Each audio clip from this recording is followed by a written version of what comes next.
அது ஒரு புகைவண்டி நிலையம். அங்கே ஒருத்தர் காலார நடந்து வந்துக்கிட்டு இருந்தார். அவர் தன்னுடைய வீட்டில் உட்காந்து ரொம்ப நேரம் எழுதுவார். எழுதுகிற நேரம் போக மற்ற நேரங்களில் தம்முடைய சொந்த வயல்களில் வேலை பார்ப்பார். அது முடிஞ்சதும் என்ன பண்ணுவார்னா, பக்கத்தில் இருக்கிற புகைவண்டி நிலையத்துக்கு போவார். அங்கே கொஞ்சம் நேரம் அப்படியே காலார நடந்து வருவார். இது அவருடைய அன்றாட வழக்கம். அன்னைக்கும் அது மாதிரி தான் அவர் நடந்து வந்துக்கிட்டு இருக்கிறார். அந்த சமயத்தில் அங்கே நடைமேடையில் ஒரு அம்மையார் நின்றுட்டு இருக்கிறாங்க. இவரை கண்டதும் கையை தட்டி கூப்பிட்டாங்க. இங்கே கொஞ்சம் வர முடியுமா அப்படின்னாங்க. இவர் போனார். என்னங்கன்னு விசாரித்தார்.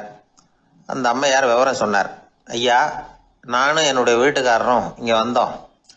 அதுவும் நிற்கிதே, அந்த ரயிலில் ஏறி ஊருக்கு போகணும்.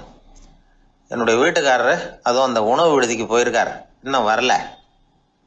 அவர் வர்றதுக்குள்ளே ரயில் புறப்பட்டுரும் போல இருக்கு. நீங்கள் ஓடி போய் அவரை அழைச்சிக்கிட்டு வர முடியுமா அப்படின்னு கேட்டாங்க. சரின்னார் இவர். உடனே அந்த அம்மா தன்னுடைய கணவர் எப்படி இருப்பார் அப்படிங்கிற அடையாளங்களை கொஞ்சம் சொல்லி அனுப்புனாங்க. போய் தேடிட்டு இருக்க வேண்டாமேங்கிறதுக்காக. பார்க்கறதுக்கு இப்படி இருப்பார், இந்த மாதிரி ஆடை அணிஞ்சிருப்பார் அப்படின்னு விவரமாக சொன்னாங்க. அதை இவர் கவனமாக கேட்டுக்கிட்டார். நீங்கள் போய் அழைச்சிட்டு வாங்க, வந்த உடனே உங்களுக்கு உண்டான கூலியையும் கையோடு கொடுத்து விட்றேன் அப்படின்னாங்க அந்த அம்மா. இவர் போனார். அந்த அம்மா சொன்ன அடையாளங்களை வச்சு அவர் வீட்டுக்காரரை கையோட கூட்டிகிட்டு வந்துட்டார்.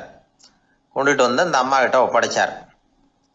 உடனே அவரும் ஏற்கனவே சொன்ன பிரகாரம் அவருக்கான கூலி பணத்தையும் கொடுத்தாங்க. அவரும் எதுவும் மறுப்பு சொல்லாமல் அதை வாங்கிக்கிட்டார். வாங்கிக்கிட்டு திரும்பினார். அந்த சமயத்தில் எதிரில் வந்த ஒருத்தர் அவர் அடையாளம் கண்டுபிடிச்சிக்கிட்டார். அவங்க ரெண்டு பேரும் பேசிக்கிறது இவங்க காதில் விழுந்தது. அப்போதான் இவங்களுக்கு அது புரிஞ்சுது.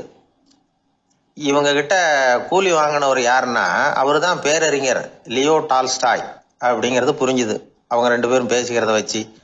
ரஷ்ய நாட்டின் மிகப்பெரிய ஞானி லியோ டால்ஸ்டாய், சோவியத் நாட்டின் ஈடு இணையற்ற இலக்கிய மேதை. இது தெரிஞ்ச உடனே அந்த அம்மா அவர்கிட்ட ஓடினாங்க. ஐயா, உங்களுக்காக நான் கூலி கொடுத்தேன், நான் பெரிய தவறு பண்ணிவிட்டேன் அப்படின்னு சொல்லி வருத்தப்பட்டாங்க. பரவாயில்ல, ஆனால் நீங்கள் எனக்கு கொடுத்த கூலி பணத்தை நான் திருப்பி கொடுக்க மாட்டேன். ஏன் தெரியுமா, அது நான் உழைச்சி பெற்ற தொகை அப்படின்னார்.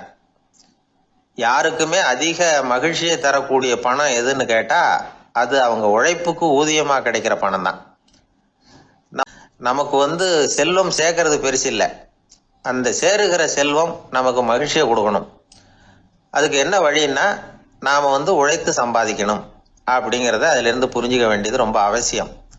அதனால் உழைப்போம் உயர்வோம், இதுதான் வெற்றியின் ரகசியம்.